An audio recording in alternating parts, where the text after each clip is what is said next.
यह भी भगवान शिव जी की एक लीला है। कैसी लीला? कि घुष्मा नाम की एक स्त्री थी, तो उसका जिस घर में विवाह हुआ था कन्या का, तो उस घर में और भी बहुएं थी। तो वो जैसे ही विवाह करके उस घर में आई थी, तब से ही वो पहले ही अपना भगवान शिव जी के प्रति उसकी आस्था थी, भगवान शिव जी का पूजन करती थी। तो उसी प्रकार से जब वो अपने ससुराल में आई, तब भी वो अपना उसी तरह से क्रम वो अपना रखती थी। करीब 4 घंटा उनको लगता था भगवान शिव जी का पार्थिव पूजन करना, और फिर नदी में, गंगा जी में विसर्जन करना, और फिर उसके बाद घर पे आना। उसके एक पुत्र भी था। एक बार क्या हुआ कि जो और महिलाएं उस परिवार में थी, तो उन्होंने कहा कि ये करते तो कुछ है नहीं, पूजा वूजा करती रहती थी। अब पूजा ये उतनी ही देर करती थी जितनी देर का इसने समय रखा था, और बाकी घर परिवार में ही सेवा करती थी, लेकिन भगवान शिव जी के चरणों में हमेशा रहती थी। एक दिन ये अपने गई गंगा जी के पूजन करने के लिए, उन महिलाओं ये पूजन कर रहे थे भगवान शिव जी का। पार्थिव शिवलिंग बनाया और पूजन करने लगे। जब पूजन कर रही थी, उसी समय पर उन महिलाओं ने क्या किया, उसका इकलौता पुत्र था, उस पुत्र को ये पूजन कर रही थी उधर, और उसी के साथ में ही थोड़ी दूरी पे उन महिलाओं ने मिलकर उस पुत्र को गला दबा के मार दिया, और मार भी दिया, और उन्हीं गंगा जी में इसके सामने ही डाल दिया। लेकिन इसने क्या किया, वो मार रही थी, जो महिलाएं थी वो गला दबा रही थी, इसको अनुभव हो रहा था कि हमारे पुत्र का गला दबाया जा रहा है, लेकिन इसका चित्त भगवान शिव जी के पूजन में समाहित था। इसलिए अपना मन अगर ये भगवान शिव जी के चरणों से पुत्र का ध्यान करे, तो भगवान शिव जी के चरणों से जो चित्त समाहित है वो निकल जाएगा और संसार में पहुंच जाएगा। इसलिए पुत्र के साथ वैसा होता रहा, और यह अपने चित्त को, अपने मन को भगवान शिव जी के चरणों में लगा करके ही पूजा करती रही। जब पूजन समाप्त हुआ तो भगवान शिव जी की आराधना करके भगवान शिव जी के पार्थिव रूप को पूजन के बाद विसर्जन किया जाता है। तो जब वो विसर्जन करने के लिए गई, तो जहां पे विसर्जन किया वहीं पे पुत्र का शव पड़ा हुआ था नदी में।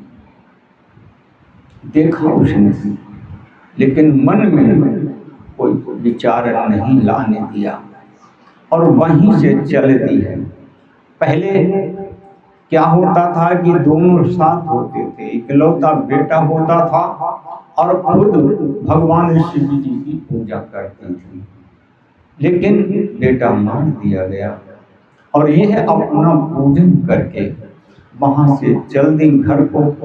तो जैसे चली तो विचार कर रही थी कि जब मैं भगवान शिव जी का पूजन करती थी और घर में जब मैं जाती थी, तो अपने बेटे को सबसे पहले प्रसाद देती थी, लेकिन आज मैं किसको प्रसाद दूंगी? ऐसा विचार करके, चिंतन करके जा रहा। जैसे ही घर पहुंची, तो घर पे वो बेटा जो था, बेटे को देती घर पे ही थी प्रसाद। तो जैसे ही घर पे पहुंची तो आंखों में आंसू भर के भगवान शिव जी का स्मरण करने लगी कि आज मैं किसको प्रसाद दूंगा।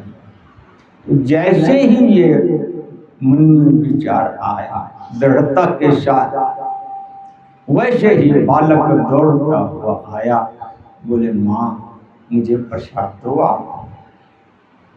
तो उसने निकाला प्रसाद और उस बालक को दिया। बालक ने जैसे ही वो प्रसाद खाया, वहीं पे भगवान शिव जी प्रकट हो गए।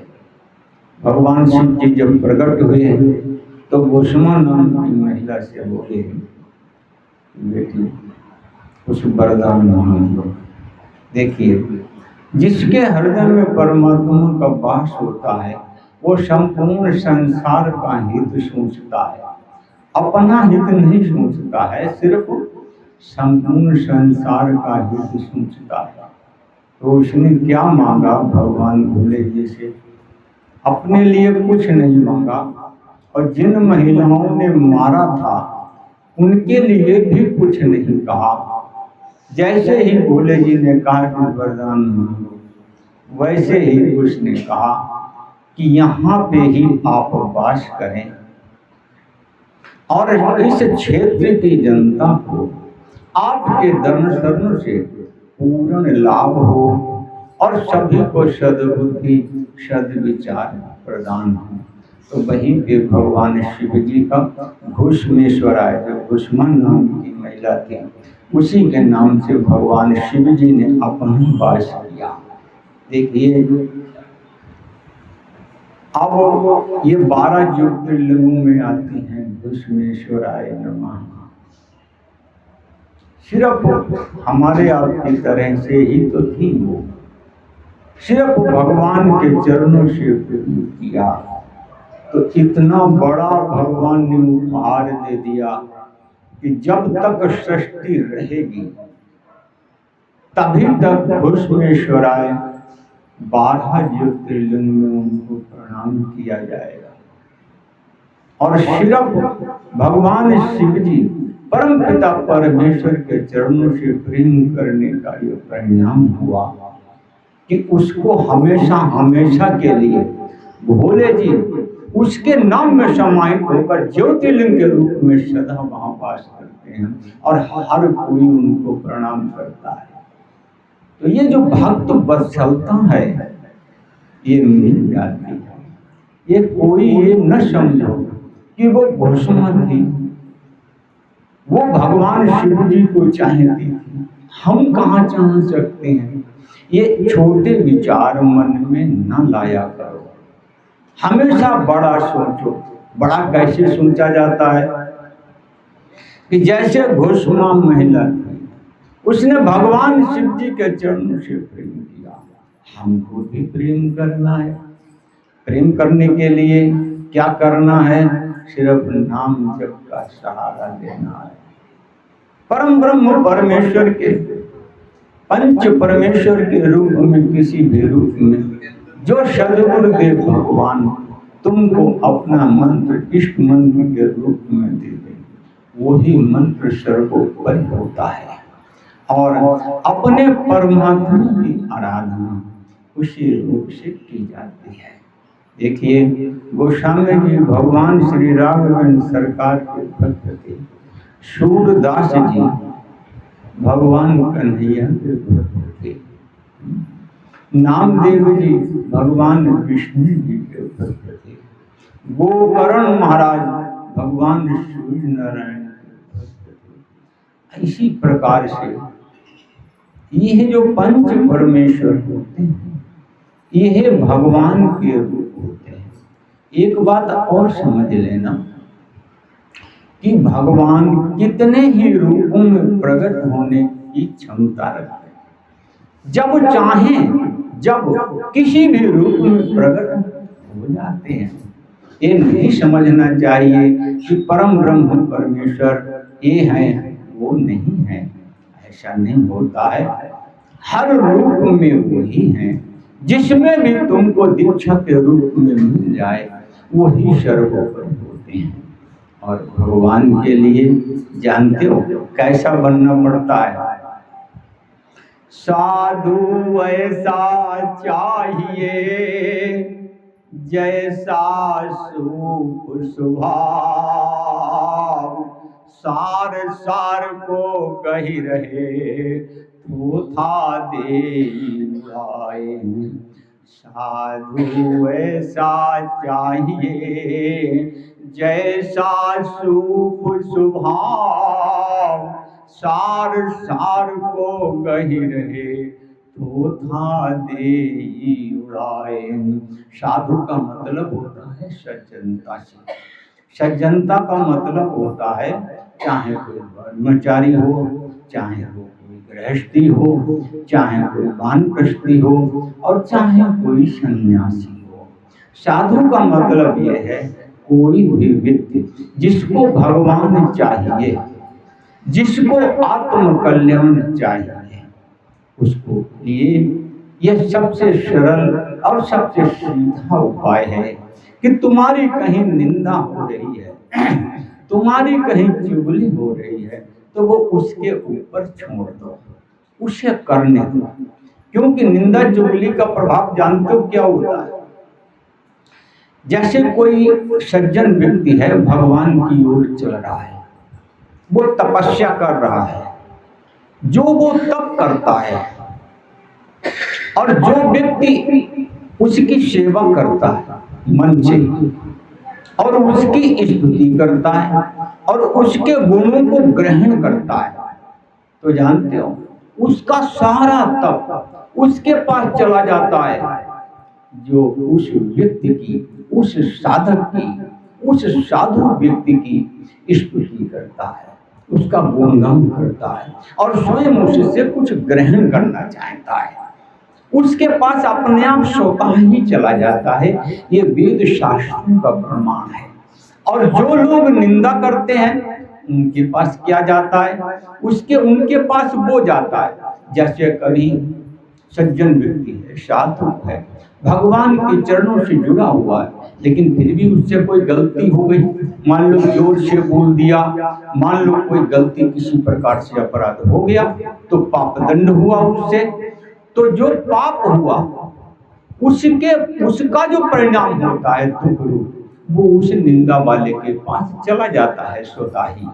क्योंकि भगवान क्या करते हैं, जब भगवान अपने भक्त के लिए उन्होंने सीधे कहा कि जब ये हमारे सन्मुख होगा तो हम इसके सभी पापों को हरण कर लेंगे। तो भगवान तो सभी पापों को हरण कर लेते हैं, लेकिन संसार में ये दो जगह जाता है। पुण्य के प्रभाव उसको प्राप्त होते हैं जो सेवा करता है, और जो लोग सेवा नहीं करते हैं, निंदा चुगली करते हैं, उनके पास वो सीधा उसके पाप कर्म का फल चला जाता है। इसलिए ये कहा गया कि कोई भी व्यक्ति तुम्हारी निंदा कर रहा हो। अब साधु व्यक्ति को क्या लाभ हुआ ये भी समझ लो। साधु व्यक्ति जो है, जो भगवान से जुड़ रहा है, उसकी पुण्य उसने ली और उसका पाप उसने लिया, तो साधु व्यक्ति को क्या मिला? साधु व्यक्ति को कुछ भी नहीं मिला। जो निंदा कर रहा है वो जाने, जो पुण्य के काम कर रहा है, जो उसकी स्तुति सेवा कर रहा है, वो प्राप्त कर रहा है। उसको कोई मतलब नहीं है कोई निंदा करे, कोई चुगली करे, कोई तारीफ करे, कोई यश गावे, उसका उससे कोई मतलब नहीं। क्यों? कि उसका पाप तो भगवान ने पहले ही हरण कर लिया। इसलिए वो दोनों स्थितियों में सदा नीचे रहता है। इसलिए कबीर जी ने ये कहा है कि साधु को सदा अटेंशन मतलब सावधान रहना चाहिए। कैसे? सूप के स्वभाव में ये आता है कि सार सार को गहिर है, कहीं अच्छाई मिल जाए उसको ग्रहण कर लो, और अगर कहीं बुराई मिल जाए तो थोड़ा समझ के उसको उड़ा दो, उसमें कान मत दो, मतलब उसको सुनो ही नहीं। और जबरदस्ती भी अगर सुनना पड़ जाए तो उस स्थिति में भगवान के चरणों में मन को लगा दो। क्योंकि योगी का सबसे पहला गुण यही होता है कि अपने मन को अपने हिसाब से, अपनी इच्छा से मन को रखता है। जहाँ निंदा चुगली हो रही हो, किसी का नुकसान, किसी का अहित की बात हो रही है, योगी का सबसे पहला गुण यही होता है कि मन को वहां नहीं लगने देता है, अपने ही मन को भगवान के चरणों में लगा के रखता है। इसीलिए कहा गया है कि योगी, परम योगी वही तो सदा सुखी रहते हैं और सदा भगवान में रहते हैं। अब देखिए भगवान ने लीला, योगी की लीला कब की और कैसे की जानते हो? जिस समय पर भगवान को बन जाने के लिए कहा गया, कैकेयी जी ने बहुत कुछ बोला, दशरथ जी की स्थिति भी बहुत कुछ थी। उस समय पर ऐसी स्थिति थी कि भगवान राम जब गए और पिता को देखा था कि बेहोश अवस्था में पड़े हुए हैं और कैकेयी शर्पणी के रूप में सामने खड़ी हुई है, तो भगवान ने कहा था कि माँ मुझे ये बताओ कि पिताजी को ये दुख क्यों हुआ है, जिस कारण से पिताजी को दुख हुआ है, हमको वो कार्य करना है जिससे कि पिताजी हमारे इस दुख से पूर्ण हो जाए। तब उसने कहा था कि पिताजी दुखी इसलिए हैं कि वो तुम्हारे प्रति प्रेम ज्यादा करते हैं।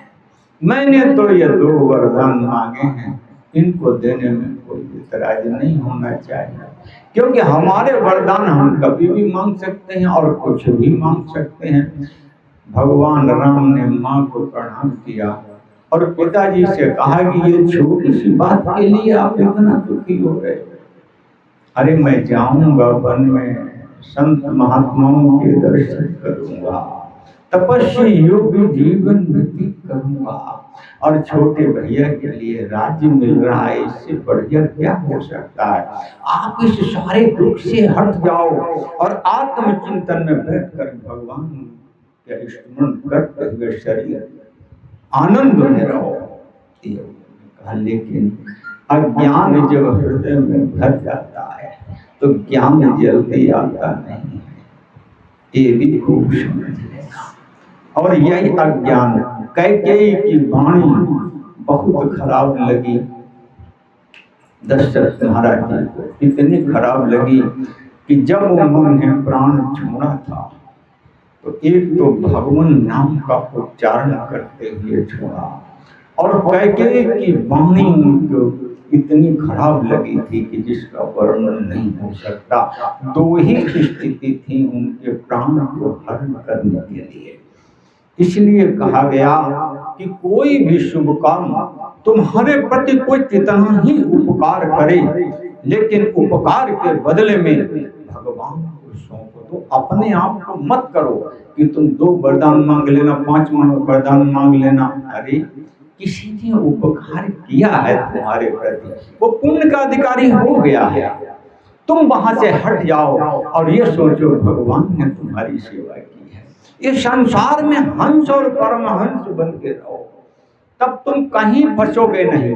और नहीं तो जिसने तुम्हारे प्रति उपकार किया है तुम उसके ऋणी हो जाओगे, वो तुमसे पाप कर्म करा देगा। इसलिए किसी ने उपकार किया है उसका फल उसको तुरंत मिल जाता है, तुम उसके ऋणी मत हो, तुम भगवान के ऋणी हो, और तब तुम इस संसार में हंस और परमहंस होकर विचरण कर सकते हो। अब भगवान ने लीला कैसे की यहाँ पे ये भी समझ लो अच्छे से। भगवान राम जिस समय पर बलकर वस्त्रों को पहन रहे थे, कौशल्या अम्बा कह रही थी कि भगवान उस समय पे न तो प्रसन्न थे, प्रसन्नताम यानागताभिषेक तस्तथा न मामले वनवासदा कथा मुखाम्बुज श्री रघुनंदनस्य में सदास्तु सामंजुल मंगल प्रदा। गोस्वामी जी स्तुति कर रहे हैं कि जिस समय भगवान वन की बात सुनी उस समय पर उनको कोई दुख नहीं हुआ, और जिस समय पर उन्होंने यह सुना था कि मुझे राज्य अभिषेक युवराज पद मिलेगा, उस समय पर भी उन्हें कोई प्रसन्नता नहीं हुई थी। ऐसा मुख भगवान का हमारे लिए सदा मंगलकारी हो। यह स्थिति योगी की, ये भगवान ने योगी की लीला की है कि जिस समय तुमको किसी भी माध्यम से दुख मिले, वो दुख से तुम दुखी न हो, अपने ईश्वर में मन को लगाओ, तो वो दुख तुम्हारे पास नहीं आएगा, प्रसन्नता में रहोगे। क्योंकि जब व्यक्ति ये दुख से दुखी होता है तो चेहरा बुझ जाता है, क्योंकि उसी का चिंतन करता है।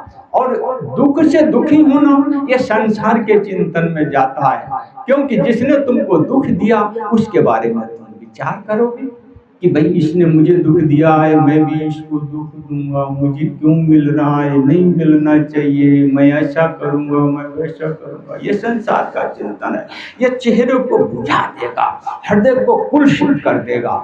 लेकिन जिसने तुमको दुख दिया है उसकी बात कान तक पहुंचने ही मत दो, तो किसमें रहोगे?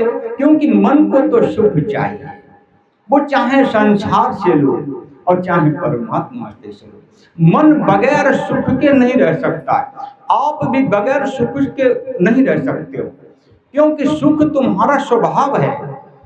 क्यों? सत्य चित आनंद, ये तीन रूप तुम्हारे अपने हैं, किसी और के नहीं है। आनंद के बगैर ये जीव रह नहीं सकता है। लेकिन आनंद अगर तुमने ईर्ष्या, चुगली, निंदा में लगाया तो वहां तो है ही नहीं आनंद। तुम उसको आनंद समझ के ग्रहण कर रहे हो, तो तुम्हें कैसे तुम्हारे चेहरे पे खुशी आ सकती है? कोई कारण ही नहीं जो तुमको कर सके।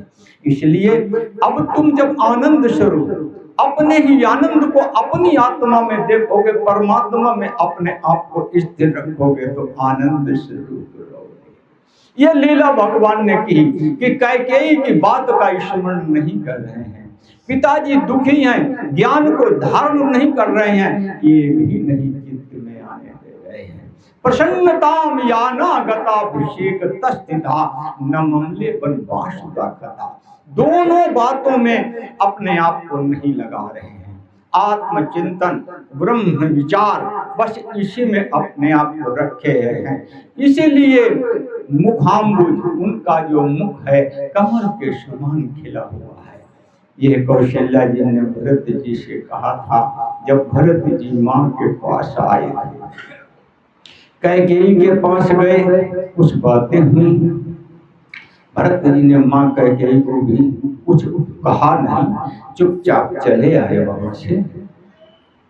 और जब कौशल्या जी के पास आए तो कौशल्या जी इतनी सुंदर हृदय की थी कि जब भरत जी आए हैं कौशल्या जी के पास, तो कौशल्या जी बेसुध थी उस समय, क्योंकि भगवान राम, लक्ष्मण, सीता जा चुके थे। और भरत जी जब आए हैं तो कौशल्या जी ने जैसे ही उनकी आहट और आवाज सुनी है, तो वैसे ही तुरंत देखा है चेहरे की ओर, वो समझी है कि हमारा राम बेटा आ गया। क्योंकि भरत में और राम में कौशल्या जी कोई अंतर नहीं देखती। तुरंत भरत को आया और गोद में बिठा लिया, और तब भरत ने कह रही थी कि मैंने इन आंखों से देखा था कि भगवान राम जिस समय बलकल वस्त्र पहन रहे थे, उनके चेहरे पे न कोई प्रसन्नता थी और न कोई दुख था। मैंने सब इन आंखों से देखा। लक्ष्मण जी जब जाने के लिए कह रहे थे, उनके चेहरे पे न कोई दुख था, न कोई प्रसन्नता थी। और जिस समय जानकी जी जाने के लिए आग्रह कर रही थी, उस समय पर भी न उनके चेहरे पे दुख था, न उनके चेहरे पे प्रसन्नता थी। ऐसा चेहरा मैं देखती रही, और वो वस्त्र पहन करके हमारे आंखों से सामने से जाते हैं। ये होता है योगी का दृश्य।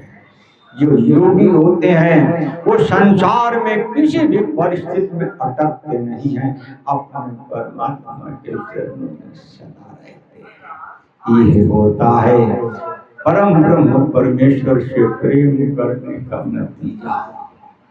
भगवान विष्णु जी ने अनंत का ध्यान किया, सबसे बड़े हैं, सदा रहेंगे, 14 भुवनों के स्वामी हैं, सदा रहेंगे। लेकिन अगर ब्रह्मा जी महाराज ये न करते तो जानते हो ब्रह्मा जी की तपस्या हिरण्यकश्यप ने की थी, और जब तपस्या पूर्ण हुई ब्रह्मा जी प्रकट हुए उसके सामने, बोले मांग लो जो भी बेटा मांगना चाहते हो मांग लो। हिरण्यकश्यप ने क्या मांगना था जानते हो? उसने मांगना था कि मैं ये पंचभौतिक शरीर से अमर हो जाऊं। उन्होंने कहा मुझे अमरता का वरदान दो। ब्रह्मा जी ने कहा कि अमरता का वरदान मैं कैसे दे सकता हूँ तुमको, जब मैं खुद अमर नहीं हूँ, क्योंकि मैं भी तो शरीर छोड़ करके परम ब्रह्म परमेश्वर में समा जाता हूँ महाप्रलय के समय। जब मैं ही अमर नहीं हूँ तो मैं तुम्हें अमरता का वरदान कैसे दे सकता हूँ? जानते हो दुष्ट व्यक्ति की क्या बुद्धि होती है, अरे ये ऐसे नहीं दे रहे हैं तो वाणी तो इनकी सत्य होगी, तो हम दूसरे ढंग से ले लेते हैं। कैसे लोगे? बोले मैं दिन में न मरूं न राम रात में मरूं न अस्त्र से मरूं न शस्त्र से मरूं न आकाश में मरूं न पाताल में मरूं न दिन में मरूं न रात में मरूं। ब्रह्मा जी ने कहा कि ठीक है भैया तुम चाहे जैसे मांग लो। बोले ठीक है, मांग लिया वरदान मांग लिया। बोले ठीक है। अब एक मनुष्य कह दिया, अब इसने क्या समझा, मैं तो अमर हो गया। अब प्रहलाद के पीछे पड़ गया, प्रहलाद के इतने पीछे पड़ गया। अरे प्रहलाद ने क्या किसी कर लिया था बताओ, सत्य का मार्ग था। अब वो बैठ गए चद्दर के अंदर लपेट के। भगवान अपने भक्त को बचाते, दुष्ट को तो दंड देते देते। अब वो बैठ गई, अब प्रहलाद जी तो बच गए, वो जल के राख हो गई। तो देखिए भगवान ने प्रहलाद जी की जैसी भक्ति की जो लीला की है, अद्वितीय लीला, पूरी सृष्टि में ऐसी नहीं हुई है। क्यों? कोई तो किसी के साथ था, इनके साथ तो कोई भी नहीं था, भगवान के सिवाय कोई भी नहीं था। और अंत में जानते हो क्या हुआ? अंत में खंबा, अब ये पहुंच गया तलवार लेके, बोले मुगदड़ लेके पहुंच गया। बोले प्रहलाद से बोला अब उसमें जलता हुआ खंबा, अब कहा कि इसको बांध दो इसमें। अच्छा, बांधने के लिए रस्सी और राक्षस बड़े बड़े बड़ी तैयारी कर रखी।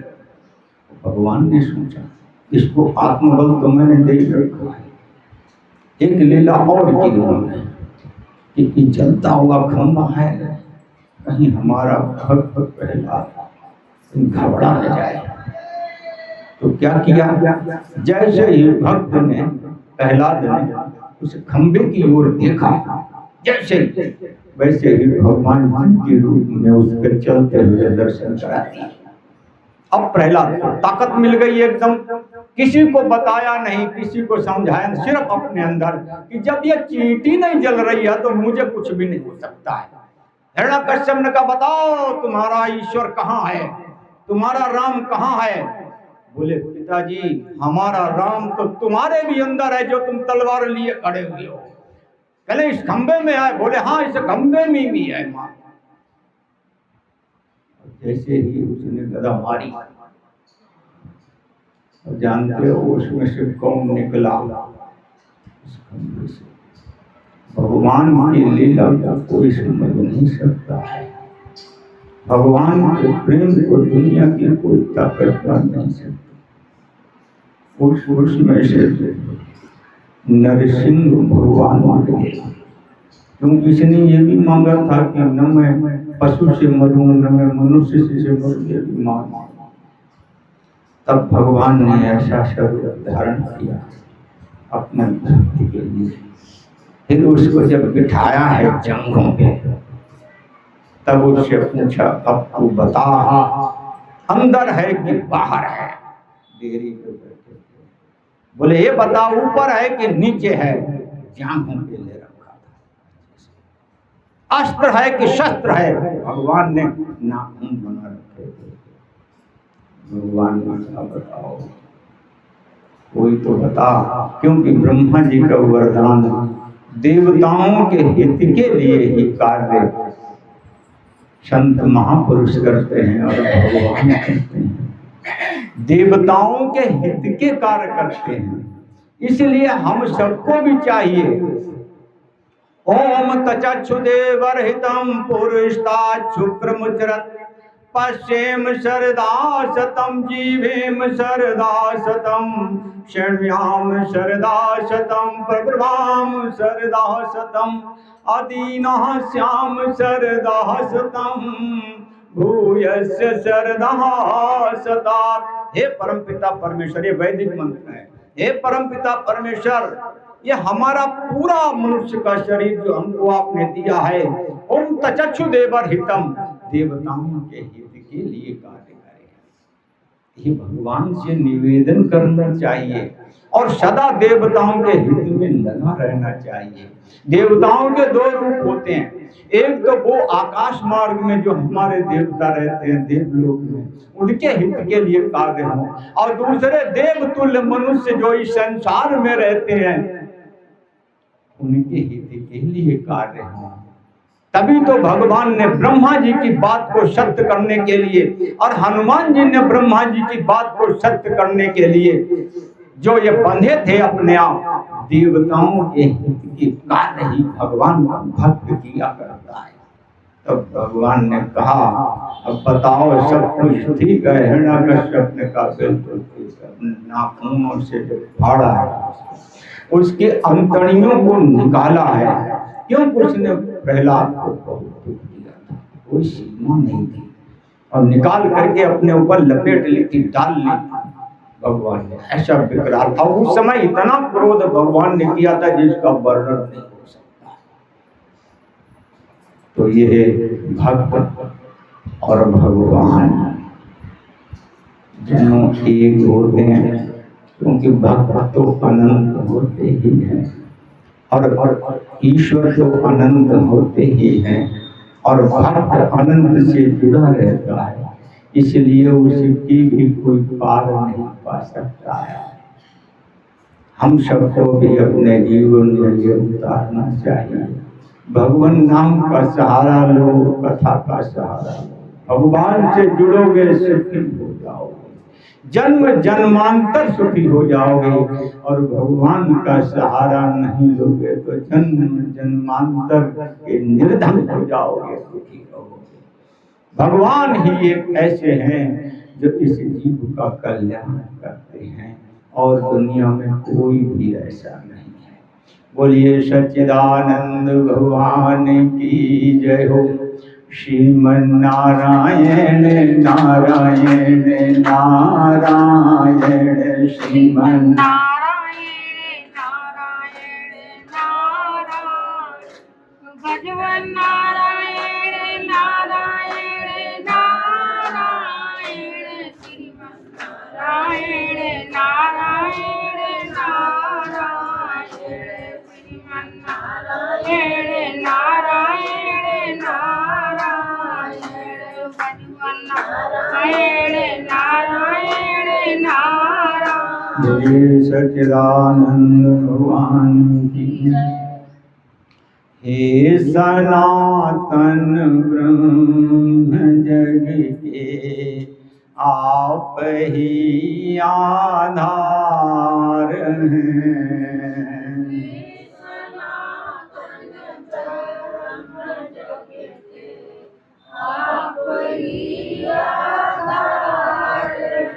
धाम है विश्राम के भावी सुधारन हार हैं,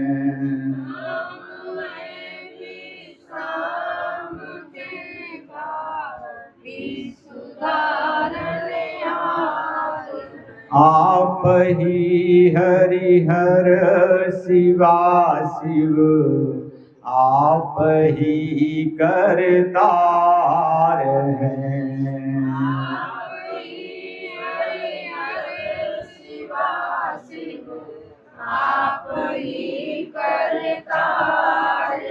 आप ही गणपति दिवाकर, रामचंद्र महान हैं,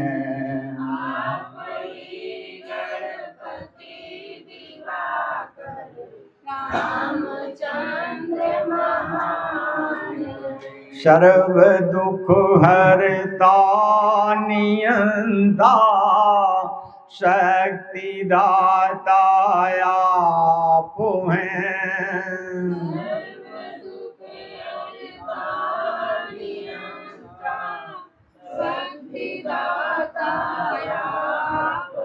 कर्म फल दाता विधाता मुक्ति दाता आप हैं।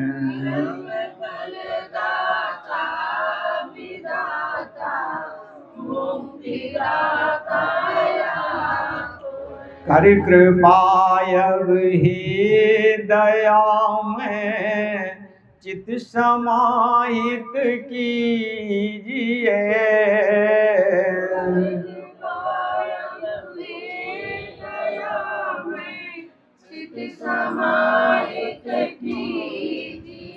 शक्ति का हो अवतरण नित ऐसी करुणा कीजिए।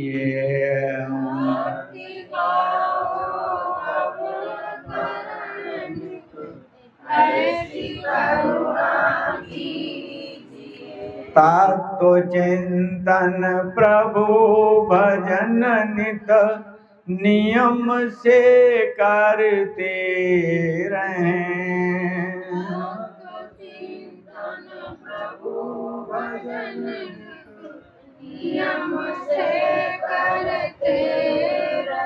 वैदिक सनातन धर्म नीति से सदा चलते रहें।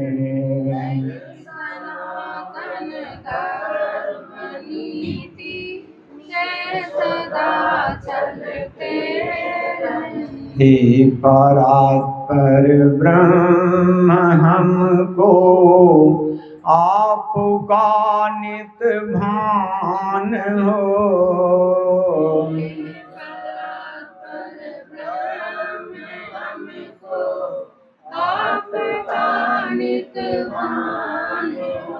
आपको मेरा दया में बारंबार प्रणाम हो।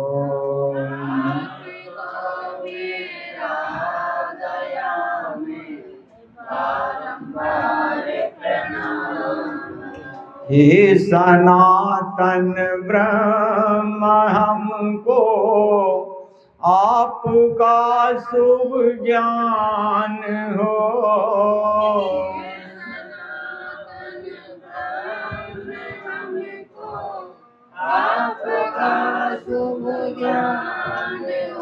संबित समाधि में हो